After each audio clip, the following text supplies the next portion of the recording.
Bom, boa tarde a todos. Nós estamos aqui com o professor Dr. João Alberto da Costa Pinto, da Faculdade de História da Universidade Federal de Goiás, um dos grandes acadêmicos de Goiás hoje, quiçá do Brasil. E o João Alberto aceitou, né, generosamente conceder essa entrevista para publicarmos na página do Black Cat Block, que é uma página destinada a veicular ideias anticapitalistas. E nós então faremos essa entrevista com o professor João Alberto e gostaria que vocês todos assistissem, porque vale a pena compartilhar das suas ideias. Professor, boa tarde. Boa tarde, Márcio. Grato, prazer, muito sucesso aí ao teu Black Cat. Obrigado. Bom, começar a nossa entrevista com uma pergunta que tem aí tomado aí os noticiários e as conversas, que é a eleição presidencial. A gente está vendo aí uma clara polarização entre PT e PSDB no contexto da corrida presidencial. Mas tem um outro tipo de polarização também que a sociedade está assumindo aí, ancorada na mídia e em outras instituições, como sindicatos e partidos, que são os vieses ideológico e político.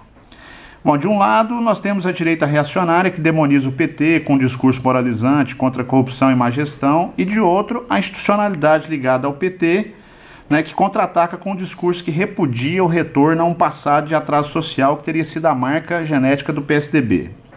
Na sua opinião, os projetos de PT e PSDB são de fato antagônicos? E esse maniqueísmo político expressa a impossibilidade de pensar o Brasil a partir de outras alternativas que não PT e PSDB, ou seja, a partir de alternativas fora do capitalismo de esquerda ou de direita? Márcio, uma questão, as questões são complicadas, né, e a conjuntura ela não favorece respostas com uma objetividade automática, né? O que há de fato é um esgarçamento da estrutura caracterizadora da historicidade petista, né? Que a gente sempre associou o PT a uma marca social-democrata, uma marca de centro-esquerda, e que essa marca se esgarçou nesses últimos anos, nessa última década, né, com aspectos positivos na gestão do capitalismo, mas destroçando por completo essa perspectiva de um PT associado a um projeto social transformador, a um projeto, não diria eu anticapitalista, mas pelo menos reformador do capitalismo, com uma proposição próxima àquilo que se chamava anteriormente de social-democracia. Ou seja, então o PT hoje, a administração Dilma e a administração Lula, né, apresenta-se, no meu entender, como um excelente administrador da institucionalidade do capitalismo tal como nós a temos em andamento. Ou seja, o Brasil está muito bem administrado em termos capitalistas. De uma perspectiva capitalista, essa atual administração, a Dilma e com Lula, mas com o PT, generalizando a expressão, traduz o que há de mais eficiente em termos republicanos, né, essa marca emblemática da eficiência normativa da administração do capitalismo. Então não há o que reclamar. Nunca os capitalistas, nunca o capital brasileiro esteve tão bem servido, né, em termos administrativos, na sua própria logicidade, na sua própria reprodutibilidade. Esses são os melhores caras. E por serem os melhores caras é que não há uma oposição no campo da dita direita tradicional, no campo daqueles partidos que poderiam representar exatamente esse ideário, né, da administração, né, macroestrutural do capitalismo contra um partido de esquerda. Como há essa transfiguração do PT, do petismo, né, nessa marca, né, exitosa como administrador do capital, você esvaziou completamente o sentido lógico-institucional daquilo que poderia ser uma oposição ao PT. Então nós temos aí os candidatos a Aécio Neves, né, fundamentalmente essa próxima eleição será polarizada entre ele e a Dilma, não há dúvida alguma. Mas em termos de projeto, há uma vacuidade institucional que é explícita, né, na própria figura, naquilo que representa o Aécio Neves. O Aécio Neves é uma expressão institucional do nada, ele não representa absolutamente nada, nem sequer, né, como melhoramento à institucionalidade do capital, tal como vem sendo administrada pelo próprio PT.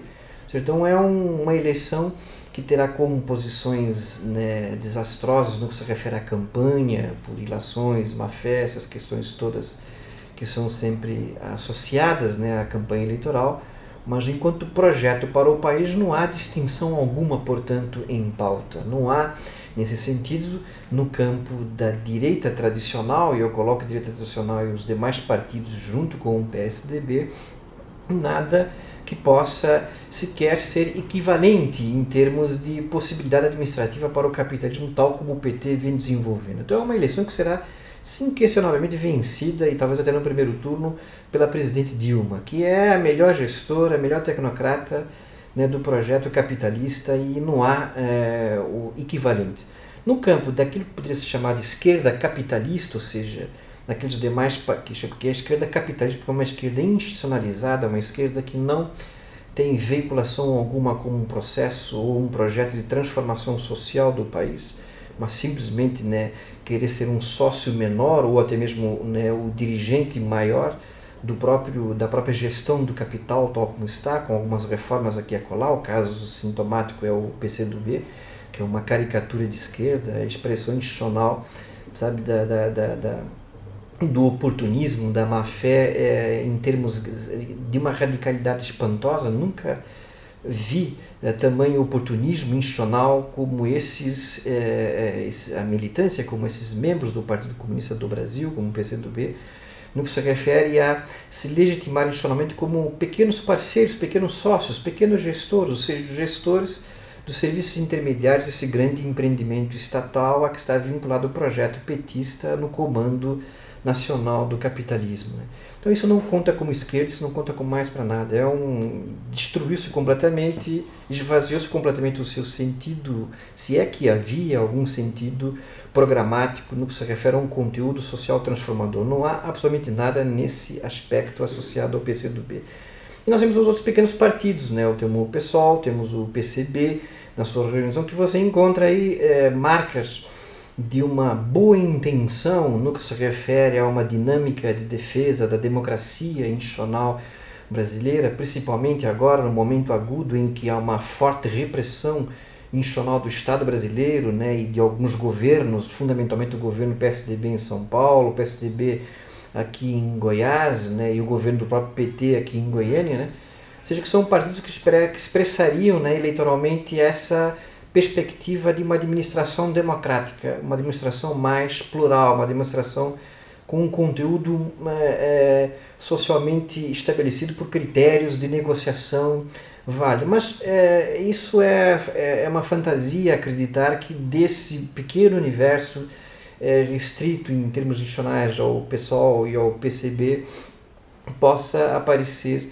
né, uma configuração institucional que certamente será eleitoralmente, né, a expressão institucional da esquerda nessas eleições, mas não há projeto algum daí. Também eu desconheço, não tenho percebido, né, a dinâmica interna nesses partidos nesses últimos tempos, né, nesses tempos preparatórios para a própria eleição que vem aí, mas não consigo notar, não consigo esperar. Ao contrário, até vejo, principalmente no PSOL, certos vícios de você ter, por exemplo, até bons candidatos, né, como em São Paulo, e depois o candidato a majoritário ao governo, ele perde, né, a sua pré-candidatura por manobras internas, né, expressões talvez similares aqui em Goiás, com outro candidato que também perdeu seu espaço. Então você vê que há uma luta intestina, uma luta interna nesse partido, no PSOL especificamente, que se assemelhem muito a vícios estruturais, né, daqueles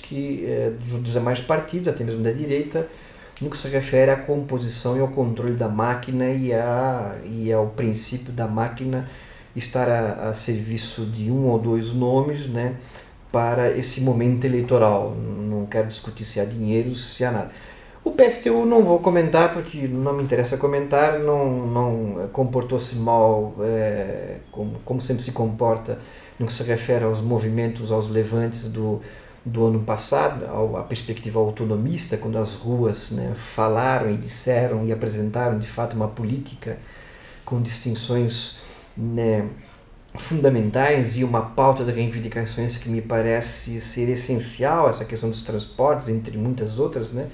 E o comportamento político dessa esquerda capitalista institucionalizada, vulgarmente chamada de extrema esquerda, mas que na verdade é um vácuo institucional tal e qual aos demais pequenos partidos, né? O modo como eles reagiram, o modo como tentaram depois recuperar os movimentos sociais de rua, né, com a sua liderança esvaziada, porque eles não tinham participação alguma, aliás, foram até contra grande parte dessa movimentação de ruas. Então eu vejo que há, no atual momento, no campo daquilo que se chamaria de extrema esquerda ou esquerda capitalista, né, um completo, né, deserto, né, de ideias, de projetos e de perspectivas, ou seja, terão lá os seus votos, vão fazer um ou outro deputado, os deputados que poderão talvez ter uma expressiva, porque carregam em torno da sua perspectiva, né, nomes assim mais carismáticos, né, que depois atenderão algumas pautas interessantes no Congresso, como deputados federais ou nas Assembleias Legislativas, né,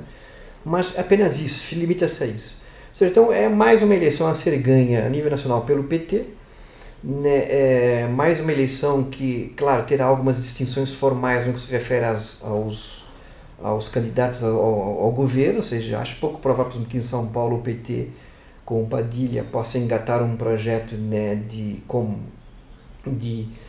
concorrência direta no mesmo campo com o Alckmin também ganhará lá, ou seja, eu estou prevendo que no ano que vem nós teremos um quadro muito parecido com o atual, ou seja, em termos de marcas institucionais agregadas a essa configuração partidária e essa distribuição política institucional, né, pelo país, né? Não vai se alterar nada, porque é um quadro amplamente favorável ao capital, ou seja, há certos problemas, né, o país patina no que se refere à atividade produtiva e industrial, tal, mas há uma conjuntura internacional amplamente desfavorável. Então, em termos de perspectiva capitalista, né, estes atuais tecnocratas, esses atuais gestores, são a melhor expressão institucional, e isso não há o que discutir. Porque a minha perspectiva não é uma perspectiva capitalista, a minha perspectiva é uma perspectiva anticapitalista. Agora, pela minha perspectiva anticapitalista, não posso eu acreditar ou apostar que PSOL, PT, PSOL, PCB ou PSTU possam esses partidos configurar uma alternativa a isso. Isso é irreal, ilusório, e sou bastante pessimista para não apostar nesse tipo de perspectiva institucional. Ou seja, prefiro a luta, ou pelo menos a boa expectativa de luta que se desenham nessas novas expressões sociais de luta que aparecem nas ruas, com os estudantes, novas práticas sindicais, seja um sindicalismo que tenta romper, destruir com os modelos sindicais, né, pelegos, né, os modelos sindicais de atrelamento, e assim a gente vai conversando. Não, é porque eu tenho que